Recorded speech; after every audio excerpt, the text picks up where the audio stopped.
Olá, pessoal, sejam bem-vindos e bem-vindes a mais um episódio do Frequência Sociológica, o seu espaço de reflexão crítica feita por estudantes e para estudantes. Eu sou Flávio Costa e hoje iremos discutir um assunto que vem causando muitas polêmicas nos corredores das escolas, a Lei 15.100/2025, lei que proíbe o uso de aparelhos celulares nas salas de aula, salvo quando utilizado como recurso didático.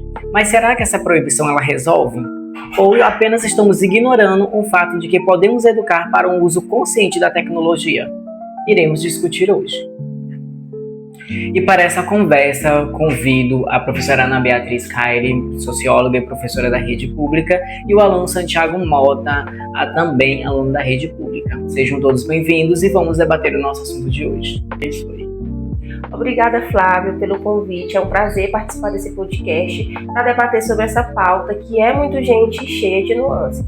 Santiago, tudo bem? Ai, tudo bem. Cara, assim, quando eu recebi esse convite, fico muito animado. Porque, assim, a gente fala sobre uma lei que vai reverberar dentro do nosso cotidiano. Então, ninguém mais importante do que a gente mesmo que vive isso dentro da sala de aula, que vive isso dentro dos âmbitos escolares, para vir debater isso. Porque normalmente são feitos sempre esses projetos, esses debates que vão reverberar na nossa vida, mas a gente não tem voz nesse sentido. Então, eu acho muito importante a gente estar nesse momento para debater sobre isso. Para começarmos, vamos iniciar com uma pergunta básica. Professora Ana Beatriz, o que vem ser a Lei 15.100? O que realmente ela diz? A Lei 15.100, de janeiro de 2025, é uma lei que estabelece diretrizes para o uso de celulares por alunos dentro da sala de aula, tanto em instituições públicas quanto em instituições privadas. O principal objetivo dessa lei é criar um ambiente mais saudável que priorize o aprendizado desses alunos, mas também proteger a saúde psíquica, a saúde mental desses estudantes. Para vocês, o que vem ser essa Lei 15.100?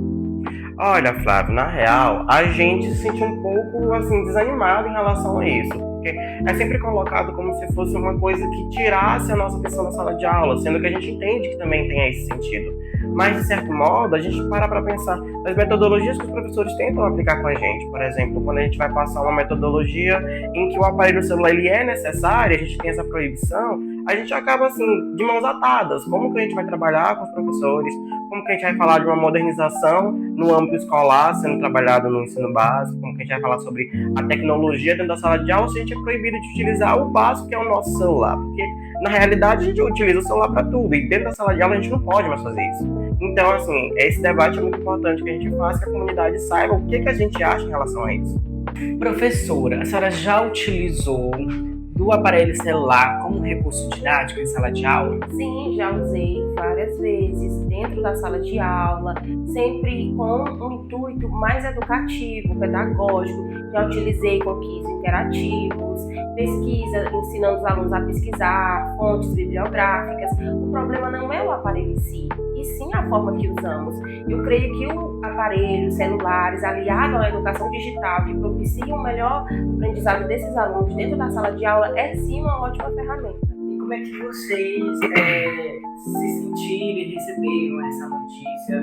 E na prática, o que foi que mudou dentro da sala de aula? Na verdade, alguns pontos positivos sim apareceram em relação à sociabilidade de alguns alunos, mas quando a gente para pensar no desenvolvimento, e que a gente tem alguns alunos mais retraídos, em que utilizam o aparelho eletrônico como uma fonte de sociabilidade, isso acaba trazendo uma certa retração dos alunos, acaba fazendo com que a gente se atrase em relação a alguns avanços do nosso cotidiano, porque a gente usa o celular para tudo, a gente usa o TikTok, que apesar de ser um local de mídia, também é um local de aprendizado, a gente vê que isso é colocado como uma barreira de aprendizagem.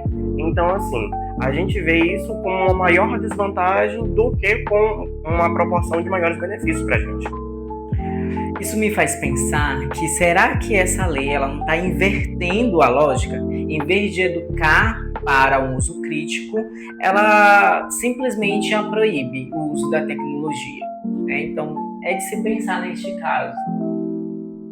Esse ponto que você tocou é um ponto sensível que gera alguns debates e discussões, mas é interessante pensar que em alguns casos sim a lei vai funcionar, mas em outros casos vai ser só uma proibição, o que pode instigar esses alunos a quererem realmente mexer no celular. É um assunto complexo de se debater, porque toca em pontos sensíveis como a autonomia do aluno, a autoridade do professor, que são temas centrais da sociologia da educação. Isso, algumas das nossas aulas têm uma área voltada especificamente para a identidade e protagonismo dos alunos, algumas questões de emancipação, digamos assim, do aluno no cotidiano da vida. E assim, quando a gente fala sobre a questão da utilização do celular, que é a pauta principal, a gente vê que essa ferramenta ela é utilizada para tudo. E com isso, esse meio de aprendizagem, esse meio de sociabilização, acaba que a gente se torna um pouco dependente, de certa forma.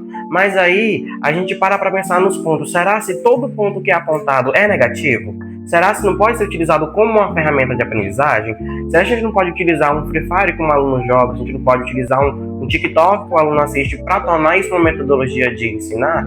A gente, enquanto aluno, a gente vê isso como uma vantagem. Inclusive, quando um professor chega com esse tipo de metodologia para apresentar para a gente, é assim, algo que chama a nossa atenção e a gente realmente consegue aprender. Porque é algo que torna mais fácil a gente ver que realmente tem uma função da nossa vida. Então, falando em sociologia, como é que essa lei ela pode ser analisada sobre uma ótica sociológica e como dá para pensar nela como um reflexo de conflito entre gerações? Tipo, na nossa geração, nós não tínhamos esse uso da tecnologia como é acessível para esses alunos hoje, que é tão viciante de eles não tirarem o foco do celular durante a aula. Como é que a sociologia tem esse olhar? Sim, Flávio, é um conflito de gerações, porque veja, a nossa geração, não sei se é a tua, mas pelo menos a minha geração anteriores, uma geração que veio do advento da TV, crescendo assistindo TV, o celular e a internet já são outras realidades. E aí você percebe na sala de aula que todos os alunos hoje possuem um aparelho celular.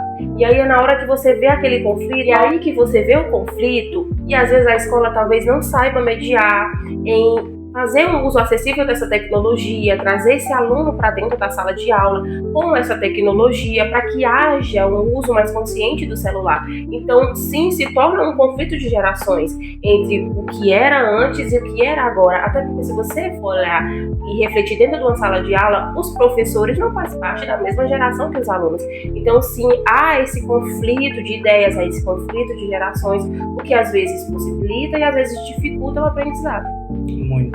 Muito bom esse ponto de vista. Também acho que seria interessante não a proibição, mas sim o uso adequado dos celulares na sala de aula, né? Porque é uma coisa que já é extensão deles. Exatamente. E isso não pode ser tirado. Se tirassem de uma hora para outra, eles não vão aceitar de qualquer forma, né? Pode ser até mais prejudicial, porque a gente vê dentro da sala de aula e é um reflexo, quem está na educação básica percebe que eles não pararam de usar. Eles disfarçam, às vezes eles ficam até mais insubordinados, e se você tenta aplicar sanções conforme a lei, possa ser que o aluno, que era um aluno ok irregular, se transforme, fique contra você. Então é de fato uma situação a se analisar, é complexo. Só sobrou pro professor, né? O professor fica aí com essa novamente. Olha, a gente parte muito do debate que é falado dentro do ensino básico aqui no Maranhão, em específico, que a gente está debatendo.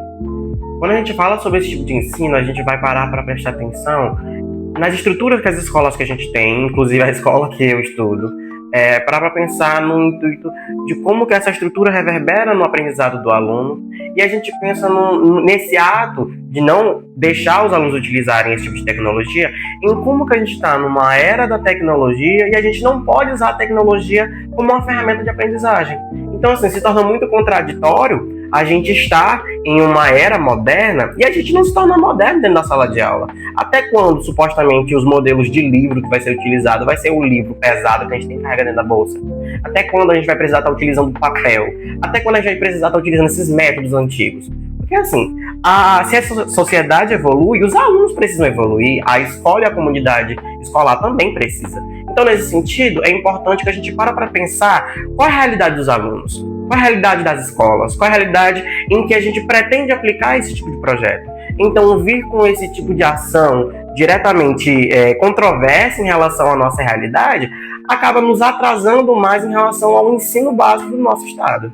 Excelente, muito obrigado, professora Ana Beatriz, pela sua participação no nosso videocast. Bom, Santiago, obrigado pela sua presença. Eu que agradeço pelo convite, muito legal debater isso, porque assim, a gente precisa realmente falar sobre o que a gente vive dentro da sala de aula, né? Podcast Frequência Sociológica e convido vocês a nos seguirem nas nossas redes sociais, lá no YouTube, no Instagram e também no Spotify. Fiquem atentos que os próximos episódios estarão aí com assuntos extremamente interessantes para você, estudante, debater aí no seu ambiente.